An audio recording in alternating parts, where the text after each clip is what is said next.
आपने देश के कई हिस्सों में कृष्ण जन्माष्टमी देखी होगी। दही हांडी, मटकी फोड़, झांकी, ये सब जन्माष्टमी का आकर्षण होते हैं। लेकिन जन्माष्टमी के दिन ग्रामीण छत्तीसगढ़ में आपको इससे इतर एक खास परंपरा दिखाई देगी। वो है आठे कन्हैया की पूजा, जो आपको जन्माष्टमी के छत्तीसगढ़ी रंग से सराबोर कर देगी।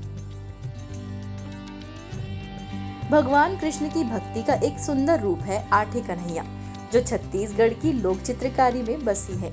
ये सिर्फ चित्र नहीं, बल्कि सदियों से चली आ रही आस्था और लोक कला का संगम है। क्यों कहते हैं इसे आठे कन्हैया? कहानी बड़ी ही रोचक है। भगवान श्री कृष्ण देवकी की 8वीं संतान थे और उनका जन्म भी भादों की अष्टमी को हुआ। कंस को पहले ही भविष्यवाणी मिल चुकी थी कि बहन की 8वीं संतान ही कंस का वध करेगी। इसी डर से उसने 7 बच्चों को जन्म लेते ही मार डाला। लेकिन 8वां बच्चा कन्हैया कैसे बच निकले, यही इस लोक कथा में चमत्कार की कहानी है। छत्तीसगढ़ के ग्रामीण मानते हैं कि इन्हीं 2 कारणों से 8वीं संतान और अष्टमी तिथि के चलते इस त्योहार को आठे कन्हैया कहा जाता है। दीवार पर 8 बाल चित्र। भादों की कृष्ण अष्टमी को गांव के लोग घर की दीवार पर जमीन से 2-3 फीट ऊपर 8 छोटे छोटे बच्चों के चित्र बनाते हैं। और खास बात यह है, ये रंग बाजार से नहीं आते, बल्कि इन्हें हाथों से बनाया जाता है। चूड़ी पीसकर, सेम और भेंगरा पत्तों से। ताजे कच्चे रंगों में ये चित्र जितने सरल होते हैं, उतने ही जीवंत भी।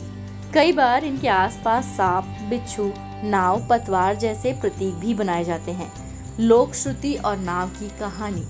साहित्य में तो कृष्ण जन्म और नाव का कोई सीधा संबंध नहीं, लेकिन लोक कथा में है। कहते हैं जब कृष्ण का जन्म हुआ तो वासुदेव ने उन्हें सूपे में छिपाकर कंस के कारावास से बाहर निकाला।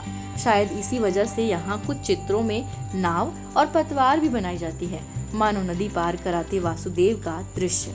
त्योहार की रीत। इस दिन बच्चे, बुजुर्ग, स्त्रियां सब उपवास रखते हैं। शाम होते ही झूले सजाते हैं, गीत गाए जाते हैं और रात को जन्म की बेला में आठे कन्हैया के सामने पूजा होती है।